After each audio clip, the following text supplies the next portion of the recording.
লাহোরে নিরাপত্তা নিয়ে এক চুলোচ্ছে আর নয়, সর্বোচ্চ সেফটি এবং সিকিউরিটি পাচ্ছে টিম বাংলাদেশ। বিসিবির প্রতিনিধি হিসেবে লাহোরে আসা মেজর অবসরপ্রাপ্ত ইমরোজ আহমেদ বলছেন, আয়োজন দেখে সবাই সন্তুষ্ট, চাপমুক্ত থেকে নাকি মাঠে ক্রিকেটটা খেলতে পারবে টাইগাররা। লাহোর থেকে সাইফুল রূপকের পাঠানো রিপোর্ট। ভাবতেই পারেন কোনো দেশের প্রধানমন্ত্রী কিংবা প্রেসিডেন্টের মুভমেন্ট, আশপাশে একের পর এক নিরাপত্তা বাহিনীর গাড়ি, কয়েকশো আইনশৃঙ্খলা বাহিনীর সদস্য। চোখ কপালে না উঠে কি পারে? লাহোরে সর্বোচ্চ নিরাপত্তা ব্যবস্থাই করা হয়েছে টিম বাংলাদেশের জন্যে। নিরাপত্তার স্বার্থে বড় বাস নয়, মাঝারি সাইজের বাস কিংবা কোস্টারে করেই মুভ করছে লিটন শান্তরা। সিকিউরিটির নানা বিষয় দেখতে লাহোরে এসেছেন বিসিবি সভাপতির উপদেষ্টা মেজর অবসরপ্রাপ্ত Imroz Ahmed. Top class security plan তারা করেছে। স্টেট গেস্টের টপ লেভেলের যে সিকিউরিটি দেওয়া হয় সেটাই তারা প্রোভাইড করছেন, এবং তাদের যে ডেলিভারেড প্ল্যান আপনি দেখবেন যখন আমাদের দল এক জায়গা থেকে আরেক জায়গায় মুভ করছে, even not a single car moves on the street.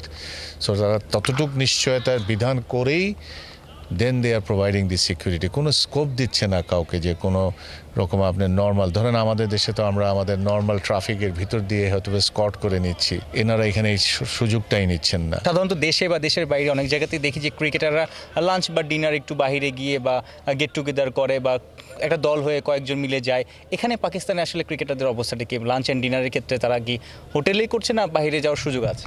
আপনি করতে পারেন, বাইরে যেতে পারেন, বাট যেটা সমস্যা যেটা হয় সেটা হচ্ছে আমরা ভাগ ভাগ করে গেলে ওরা কিন্তু প্রত্যেকে আপনাকে ছেড়ে দিবে না, তাদেরকে ওই ভাগের সাথেই তাদেরকে আলাদা করে সিকিউরিটি দিতে হবে। অর্থাৎ ক্রিকেটাররা বাইরে গেলে সিকিউরিটি পার্সনরা কোনো রেস্ট্রিকশন নাই, আপনি যেতে পারবেন না, বাট তাদের সিকিউরিটিটা নিয়ে যেতে হবে।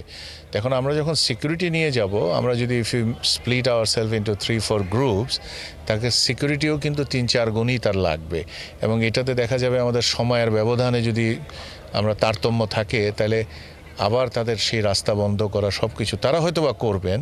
বাট আমার মনে হয়, আমাকে যদি আপনি পার্সোনালি জিজ্ঞেস করেন, আমরা এটা অ্যাভয়েড করতে চাই, মানুষের বিরক্তের কোনো কারণ হতে চাই না। এখানে সাকিব আল হাসানও ছিলেন, তার সাথে দেখা বা কথা হওয়ার কোনো সুযোগ হয়েছে কিনা? সাকিব আল হাসানের সুযোগ হয়নি। যখন আমরা ঢুকছিলাম এয়ারপোর্টে, আমরা ছিলাম নিচে দিয়ে ঢুকছিলাম, অ্যারাইভেল সাকিব আল হাসান ডিপার্চার উপর দিয়ে যাচ্ছিলেন, এতটুকু আমরা জানি, because the liaison officer and security যারা ছিলেন তারা জানালো। সো উপর নিচে করাটা ঝামেলা ছিল, লাগেজ পাওয়া অনেক কিছু নিয়ে ওনাদের কিছু সিকিউরিটি কনসার্ন ছিল, ওই কারণে আর দেখা হয় নাই। বাট সাকিব লেফট, আজকে সকালেই উনি চলে গেছেন, আমরাও সকালে পৌঁছলাম, উনি চলে গেছেন।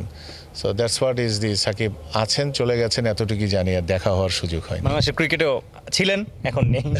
ধন্যবাদ। ইমরোজ আহমেদের কাছে আসলে জানতে পারলাম বাংলাদেশ দল দারুণ আসলে সিকিউরিটি পাচ্ছে, নিরাপত্তা জোরদার, এবং মাঠের ক্রিকেটও নিশ্চয়ই চাপমুক্ত থেকেই খেলতে পারবে সেই বিশ্বাস সবার। সাইফুল রূপক, ৭১, লাহোর, পাকিস্তান।